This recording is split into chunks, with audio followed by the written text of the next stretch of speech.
Well, his unofficial title is Mr. Soccer in St. Louis. It's not something that Bill McDermott calls himself. It's something the St. Louis media has labeled him for hundreds, if not thousands, of unpaid appearances that he's made on radio and television. Here he was doing World Cup games with a nice mustache in France. Mike Claiborne dubbed him Sir Soccer.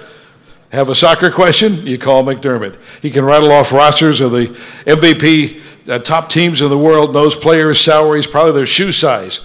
As a youth, he was an outstanding player, part of the NCAA championship teams at St. Louis U in 1967 and 1969. Bill's a graphic artist, owns his own business here in St. Louis. That's his real job, but soccer is his life. Like many of us, he fell into broadcasting by accident. In 1972, when Channel 11 boss Ted Koppler was looking for someone to do a commentary on a St. Louis Stars North American Soccer League telecast. That's how a distinguished soccer broadcasting career began. Bill has broadcast high school, college, pro, World Cup matches. He was on the very first MLS telecast 20 years ago on ESPN. He's the unofficial title of the longest running U.S. soccer broadcaster in the United States. He's in his 43rd year of calling headers and corner kicks on radio and television. He was inducted in the Missouri Sports Hall of Fame as part of those great St. Louis U teams. He's also in the McBride High School and St. Louis University and St. Louis Soccer Halls of Fame. In addition to soccer, one of Bill's passions is Cardinal Glennon Children's Medical Center. His twin daughters were born 2 months prematurely there. One of the twins, Mary, died in 2008. And Bill and his family host a yearly fundraiser in honor of Mary to help support the pediatric hybrid cardiac catheterization suite at Cardinal Glennon. So far, $250,000 have been raised. So we're honored tonight to induct our great friend and Sir Soccer in the St. Louis Sports Hall of Fame, Bill McDermott.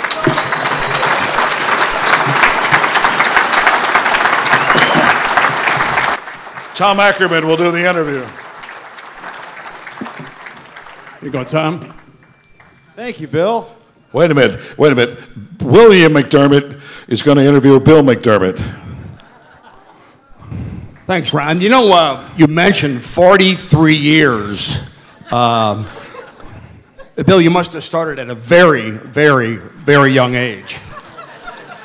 Well, you know, I think it started in 1972, but it was the old NASL, a precursor to MLS. Speaking of MLS, Bill, is there an opportunity after the failure of that April 4th vote to possibly have an MLS team here in St. Louis? That could really be a long, involved story. We don't have enough time for that. There are 22 teams now. The 23rd team will be next year, LAFC. The 24th team will be David Beckham's team on Miami. And then teams 25 and 26 perhaps could still be St. Louis. Is that enough of this bit? Yes. You told me to do it. I know. Bill McDermott. One of the funniest people on the face of the earth also, Bill McDermott. Bill McDermott, folks. Well, congratulations to you, Mr. Soccer. And let me ask you, are we getting a team or what? I mean, what's the deal? The door is open, Tom, but it's only open about like this. The league really wants St. Louis to have a franchise because of what St. Louis has done for the sport in our country. Any degree of respectability, a newfound awareness, a cachet that the sport of soccer enjoys today in our country is directly attributable to what the city of St. Louis started back in 1875, and it would be tremendously disheartening if this sport, which is a sport indeed for a new America, if this sport would just pass us by and we'd be simply spectators watching other cities around the country enjoy MLS. What makes St. Louis the greatest soccer city in America? It started with the CYC, the Catholic Youth Council, Monsignor Lou Meyer, Monsignor Lloyd Sullivan. What it was at that particular time was a parish playing against a parish. Consequently, there was some newfound awareness for the sport then, which grew into a lot of these players going on to play at St. Louis University and then other colleges around the country because coaches saw the prowess of the players from St. Louis. But it did indeed start back in 1875. St. Louis was having international exhibitions well before any other city in the United States. Again, due in large part to the CYC All-Stars, would play teams at Public School Stadium on Kings Highway Boulevard. So St. Louis is the prime mover for the sport in our country. Yeah, absolutely. And this city has been successful on many levels, including college soccer, the legendary teams at St. Louis University. You were the pride of McBride High School. You were recruited there, and you played for Harry Keogh. Very interesting story because there were 5 people in Bob Gelker's last class that he recruited, and we could not play, similar to Sandy Pomerantz, we could not play varsity sports, and we were freshmen. That was in 1966 when I started at St. Louis U. So I'm getting ready to start in 1967, and we get a call from Bob Gelker that he's leaving St. Louis University to go start the soccer program at SIU Edwardsville, and we had no idea who was going to take over. Well, little did we know that 2 or 3 weeks later, the new coach at St. Louis University was Harry Keogh and Val Pellizzaro. Harry Keogh being a member of the 1950 United States World Cup team that defeated England, so that proverbial bar had been raised substantially. In 1967, the Cardinals won the World Championship, and St. Louis University won a national championship. And in 1969, you went undefeated. You didn't lose a game. Tell us about that experience. It's a pretty unique experience for me because after we won the NCAA championship in 1969 over University of San Francisco, who, by the way, were a team, literally a first 11 of every player from around the world. And here's a first 11 for St. Louis University, not only of all Americans, but all players from the same city. Absolutely unheard of.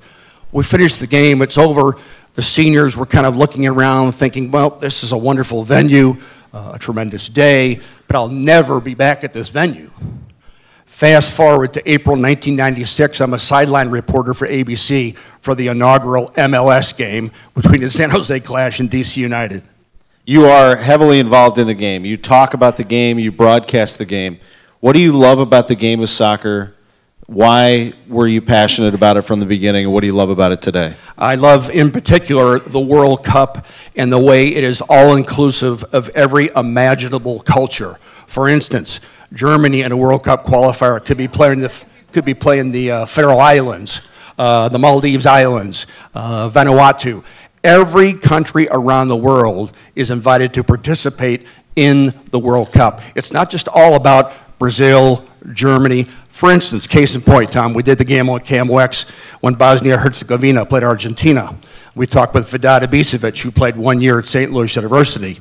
And this is a story that is typical of World Cups in that the fact that Bosnia-Herzegovina qualified for the very first World Cup, this is way beyond just soccer for them. That war-torn, everyone in strife because of political unrest, the fact that they were able to express their nationalism by getting on the world stage in a World Cup meant everything in the world to them. You have been influenced by some of the greats in broadcasting as well, and you can hear it, can't you? When he does his delivery, you can hear Jack Buck. I mean, there is a great influence there when whether you're emceeing an event and telling jokes or whether you're doing a game. And then Bob Costas has had a great influence on you as well. Very much so. Bob and I are very good friends. I met Bob in the early 70s.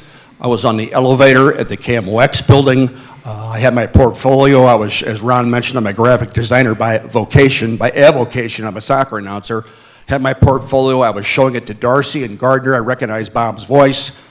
I said, I do some soccer games. He goes, I don't know anything about soccer, but I can help you with the craft of television, when to look at the monitor, when to listen to your partner, when to talk to the monitor, things of that nature.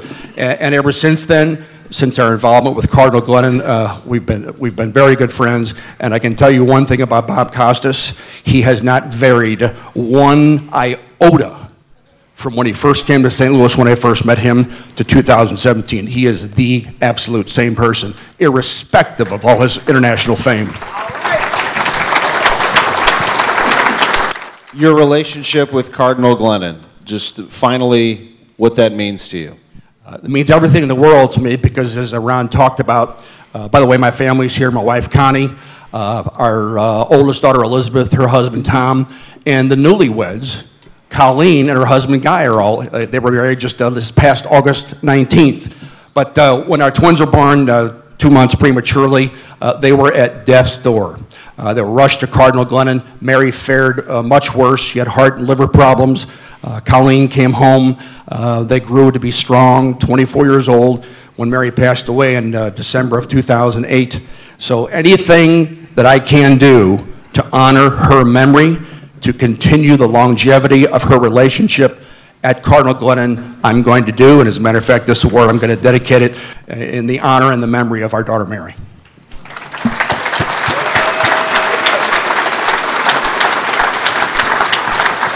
We are honored, and I'm honored to be here on stage with you to be able to say this. Congratulations on being inducted and enshrined into the St. Louis Sports Hall of Fame. Thank you, Tom. Thank you, everybody. Congratulations to all the other inductees. As a father of 2 sons and a bunch of grandkids who all played soccer, I've seen thousands and thousands of youth games, and it's the best game for a young athlete, a young boy or a young girl when they're very young. So thanks, Bill.